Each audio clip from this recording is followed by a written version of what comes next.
Je suis heureux aujourd'hui de vous accueillir, Madame le secrétaire d'État, ici au siège de la région Auvergne-Rhône-Alpes. Nous devons élargir notre vision. Nous ne pouvons pas résumer l'Europe à un dialogue franco-allemand, même s'il est nécessaire. Nous devons nous ouvrir vers les pays de l'Europe de l'Est et nous devons nous ouvrir vers la Roumanie. Notre deuxième axe de développement à l'international dans le cadre de ce schéma, c'est la francophonie. Parce que nous croyons à la francophonie dans le cadre de la mondialisation. Je suis très sensible à votre présence ici, à un moment où effectivement l'Europe est un sujet dans le débat public, ici comme dans tous les pays européens, à un moment aussi où la Roumanie exerce des responsabilités importantes dans le fonctionnement de nos institutions européennes, et à un moment où nous sommes tous persuadés de l'importance de cette diplomatie des territoires.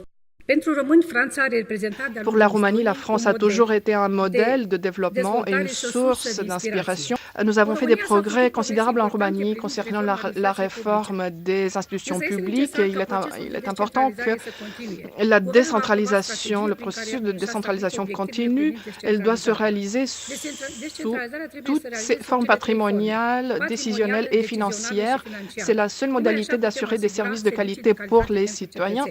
La région, vous l'avez dit, est autorité de gestion, donc avec l'ensemble de l'exécutif, avec Philippe Meunier, mon collègue vice-président aux relations internationales, nous œuvrons effectivement au quotidien pour que les régions soient au plus proche des porteurs de projets.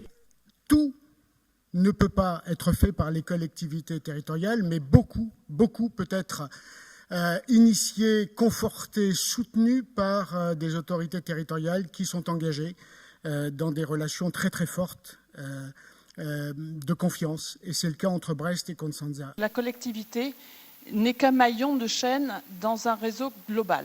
C'est-à-dire que la ville suscite auprès de ses citoyens et auprès de ses concitoyens suscite l'intérêt qu'il peut y avoir dans le cadre d'un partenariat. Le réseau Vivapolis a été créé pour mieux partager les bonnes innovations menées par des villes et par des entreprises françaises. Vivapolis, c'est aussi l'organisation, avec l'appui de nos ambassades, d'échanges, d'expertise et d'échanges de coopération.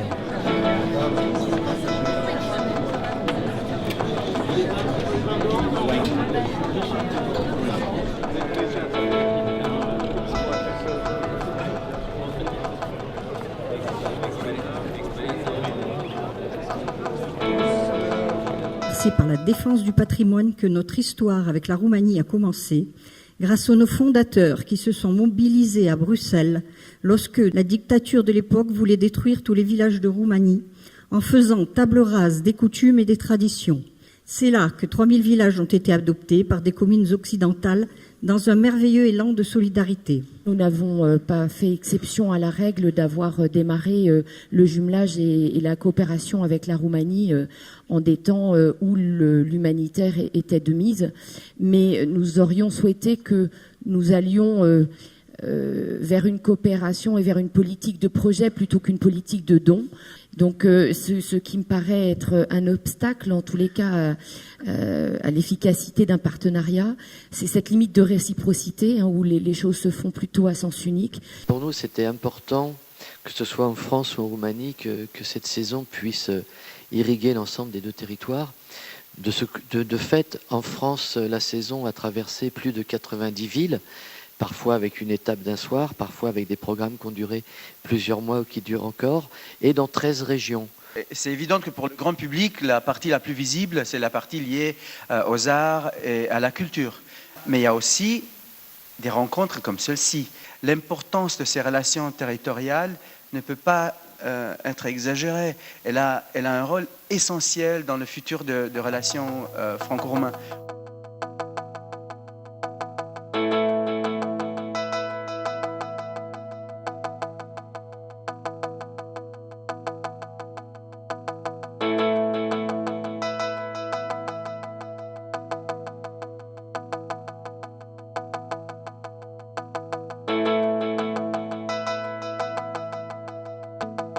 Les liens, les relations entre nos deux États, elles sont anciennes, elles sont traditionnelles, elles sont extrêmement riches, elles continuent. On a énormément de d'intérêts et de points communs dans cette Europe qui actuellement se confronte à beaucoup de défis, à beaucoup d'enjeux.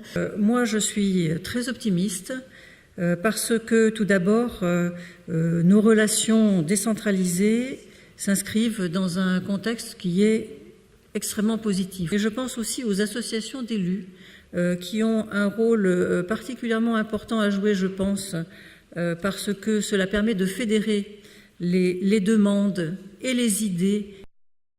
Raviver la flamme, relancer, accélérer et initier de nouvelles relations entre nos deux pays, quel que soit le domaine. Nous pouvons dire que ces assises marquent une nouvelle page dans l'histoire de la coopération entre les collectivités de nos deux pays.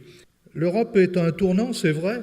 Dans ce contexte, la vigueur des coopérations engagées entre les collectivités territoriales, notamment entre nos deux pays, constitue un signe tangible d'une relance de projets européens, à partir du moment où on s'appuie sur des initiatives concrètes et perceptibles aux yeux de nos concitoyens.